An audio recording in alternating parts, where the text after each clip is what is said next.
We've all seen the news, and a lot of people are pissed off. Maybe you are too. Tell me in the comments if you're really pissed off.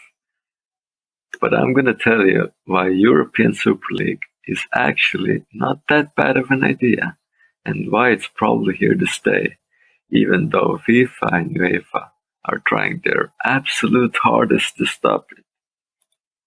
Actually, UEFA president called it a spit in the face for European football.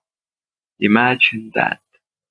UEFA and FIFA, with their long history of corruption.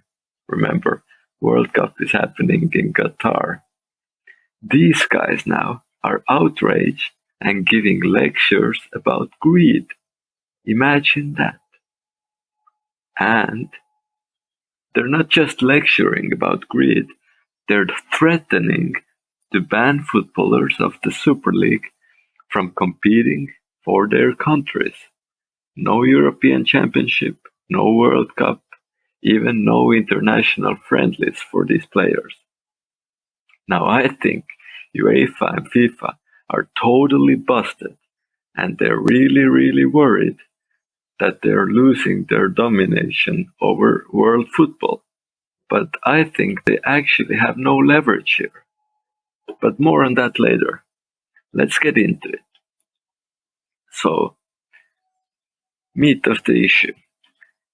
If we look at the domestic league winners in the top 5 leagues, we notice that it's almost always the same clubs winning. In Germany, Bayern Munich has won the league title 8 years in a row. PSG in France has won 7 out of the last 8 titles. In Italy, Juventus has won the last 9 titles. And in Spanish La Liga, from the last 11 years, 10 of the winners have been Barcelona and Real Madrid. It's a bit better in England, but there's still a gap between the so-called Big Six and the rest. And yes, I know Leicester won in 2016, and I think that's absolutely amazing, and that's what football is about. But in general, competition, there's not much of it. So that's my point number 1. Some clubs have simply outgrown their domestic leagues, their international entities, and playing with their domestic counterparts is just not enough for them. Simple as that. There's no real league in Germany or France or Italy anymore. I mean, it's sad to say it, but it's true. We already know who's gonna win next year in Germany or Italy. There's 18 to 20 teams in these leagues, and most, if not all of them, bar one, of course, are just happy to be there. So the second big thing is money. Well, pretty much money could be the biggest thing, but I think competition comes first. So let's talk about money. Here's a graph from England from a few years ago. But the overall situation is very similar right now in all the big leagues. Basically, big clubs have the most fans, and their games are watched the most, especially if big clubs play against other big clubs. Yet the money generated is spread a bit more evenly. So a lot of smaller clubs make a lot of money, but they have no real commercial value compared to the big players. Of course, it's good for the league as a whole if there's competition, so that's why money is spread more evenly. But the problem is, viewers from all over the world who bring in revenue don't care about Southampton versus West Ham. They don't even care about Man City beating up Fulham. It's kind of boring. The weaker team defends for 90 minutes and most of the time gets beat. And that should be called competition. Now, imagine a new league, European Super League, where there's actual competition for these big teams. Bayern, PSG, Juve, they can't win every year, going almost on unbeaten runs in their leagues. Manchester City can't win 27 games in a row, trashing Burnley and Newcastle week after week 5-0. Actual competitive games every week amongst the best clubs. Simple as that. Of course, there's a big problem. Currently, as it's proposed, the big teams can't get relegated, and that's not competition. The point why we need the European League is lack of domestic competition.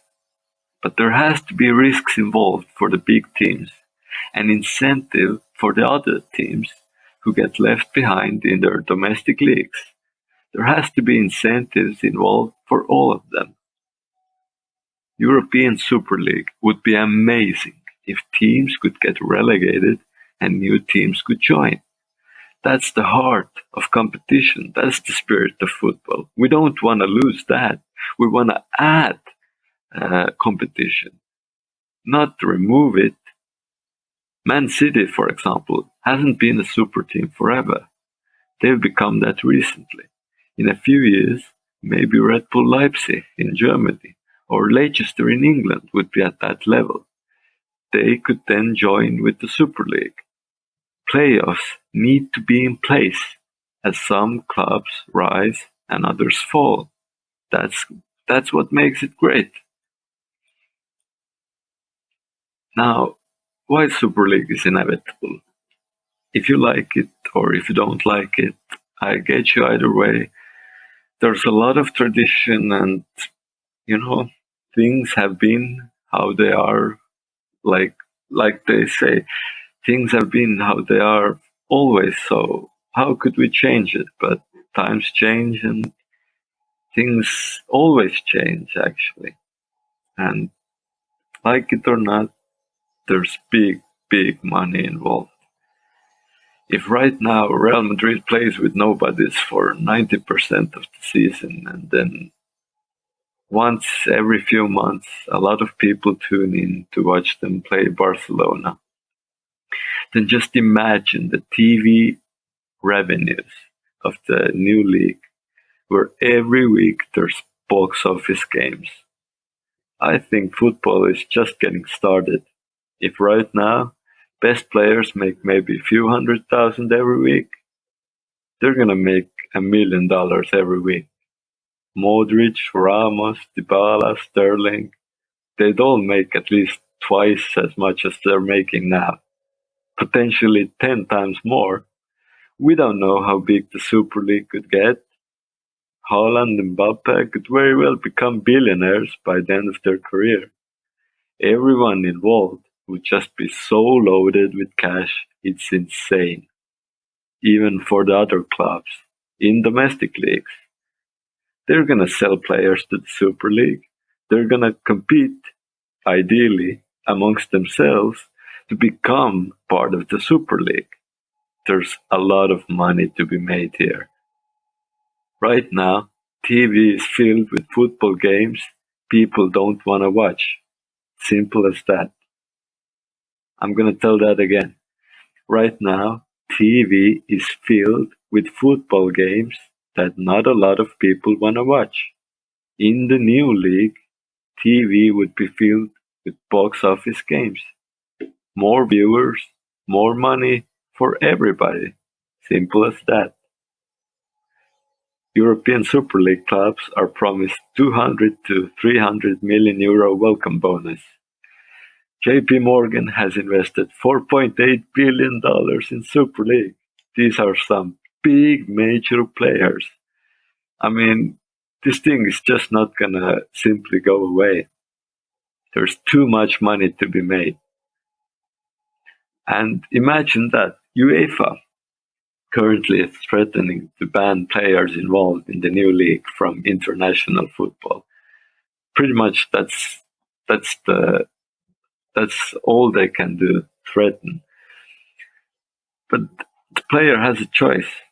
Either he gets paid $1 million a week playing in the Super League, or he can play for his national team for no money at all.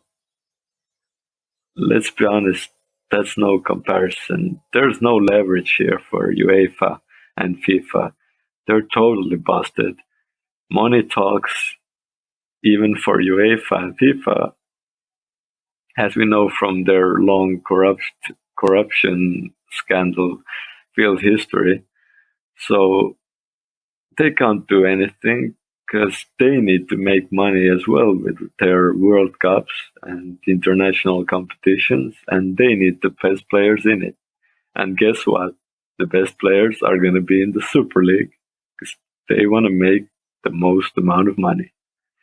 Money talks, and like it or not, I think that's why European Super League is here to stay. Thanks for watching. Let me know what you think in the comments. Leave a like if what I said makes sense to you and made you reconsider things a bit. Or if you hate me, if you think that's a horrible idea, if you think football should be played only amongst your countrymen and international players are bad and international leagues are bad idea, then let me know all of that as well. And if you want to hear me talk about football or anything in the future, subscribe to the channel. That's my first video, but if it does well, and if it does well, I'm definitely gonna make another one. So if you wanna encourage me, and then just let me know. I really appreciate if you watch